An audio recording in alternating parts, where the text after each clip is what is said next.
Taxes are an issue at the heart of the 2024 presidential election, and this week CNBC squawked at Kamala Harris's economic advisors Barrett Ramos for arguing in favor of an unrealized capital gains tax, taxes on things like real estate and property.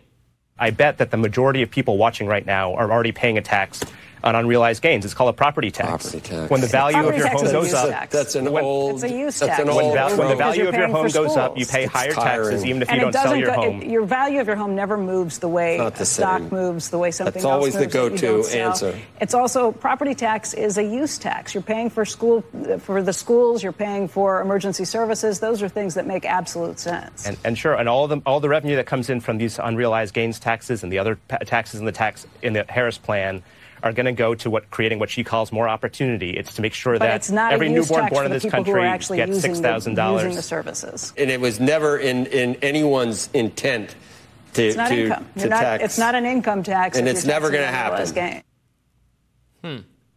What do you think is going on here, Jessica?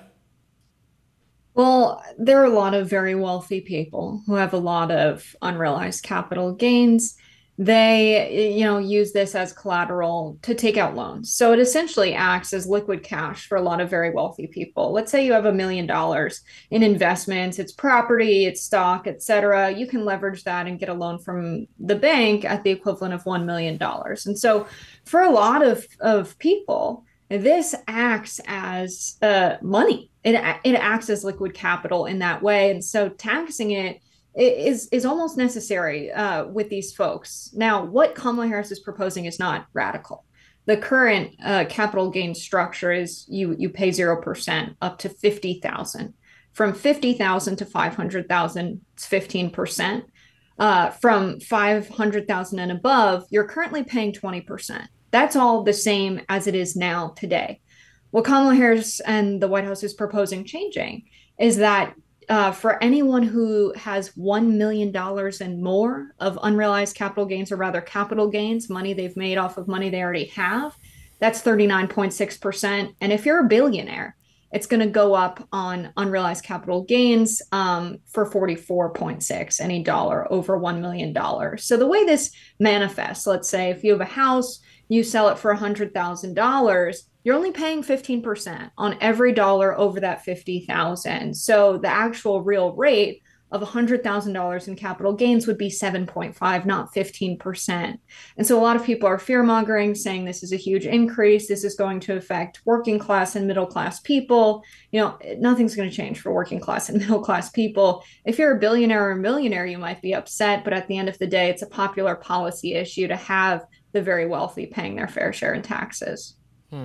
More and more. Yeah, I don't know. I think she should loudly proclaim that, and we'll see what people think. But people, paying more money on these kinds of, not directly tangible assets doesn't seem like it's going to be popular with. I mean, it's not just millionaires and billionaires who have who fall into this category, right? It's people who engage in the stock market, which is a much wider swath of people. And, here they are already paying property taxes, already paying income taxes, already paying sales taxes, already paying taxes on all sorts of things for all sorts of services. And now Kamala Harris wants to come in and extort more money out of them. I don't know how popular that's going to end up being, even if it doesn't touch the people on the lower end of the economic distribution. Not that I don't want them to pay anymore. I don't want anyone to pay more in taxes. I want more people, no matter how rich or poor you are, to keep more of your money. It's your money. You earned it. You should decide what to do with it. And a lot of people don't like how the government ends up spending their money, not just to enrich their community or pay for their school system, but on a unwieldy federal bureaucracy, on a inefficient health system and everything, and entitlement system and military spending and all of that. I think it would be better if we constrain the government and let people keep more of their money. Well, I think because it's popular among the American people to tax the very wealthy, and usually when this polling question is asked, that's defined as people earning over $400,000 or more. This is only applying to people with specifically over $1 million in capital gains. So they're making over $1 million on money they have invested. So you have to be like a multimillionaire for this policy to even affect you, to even touch you. Because as I said, all of the other, metrics are exactly the same. 0% up to $50,000, only 15% from 50 to 500,000 and 20% over 500K. That's all how it exists today. The only raising is on people with over $1 million in capital gains. And that metric goes up to the 44.6% from 39.6% if you are a billionaire, if you have over $1 billion in wealth.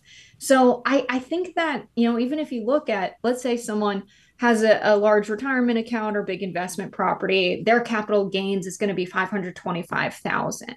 The real actual amount of money they're paying is not going to be 20% of 500,000. It's going to only be 20% on that 25,000 that exceeds 500K.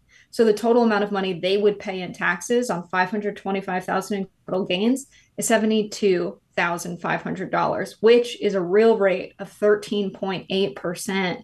And so I think there's a lot of fear mongering going around with the sticker shock. Ben Shapiro made a video saying, oh my God, we're all going to have to pay, 44% in taxes. No, only the very, very wealthy will be paying that.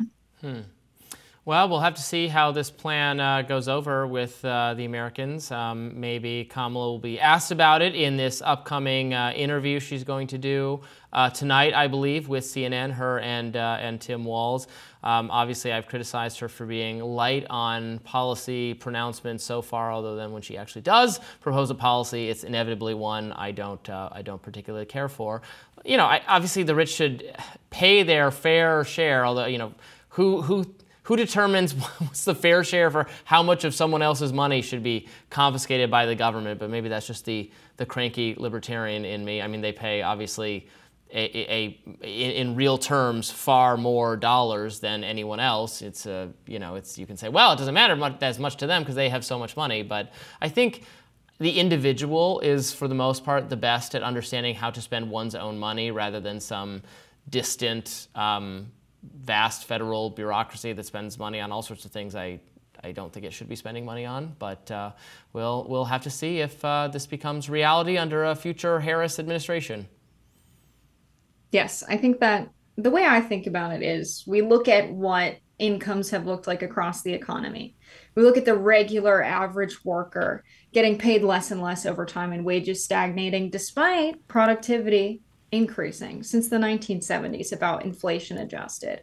We look at what the minimum wage is worth today in purchasing power because prices have gone up, and we see that it's worth much less than it was worth in 1968. Over 30% less in purchasing power is what you're getting on a minimum wage annual income in the United States. Why? We've seen corporate profits increase exponentially. So the money made off of workers being infinitely more productive is all going to the top. So how do we equalize that?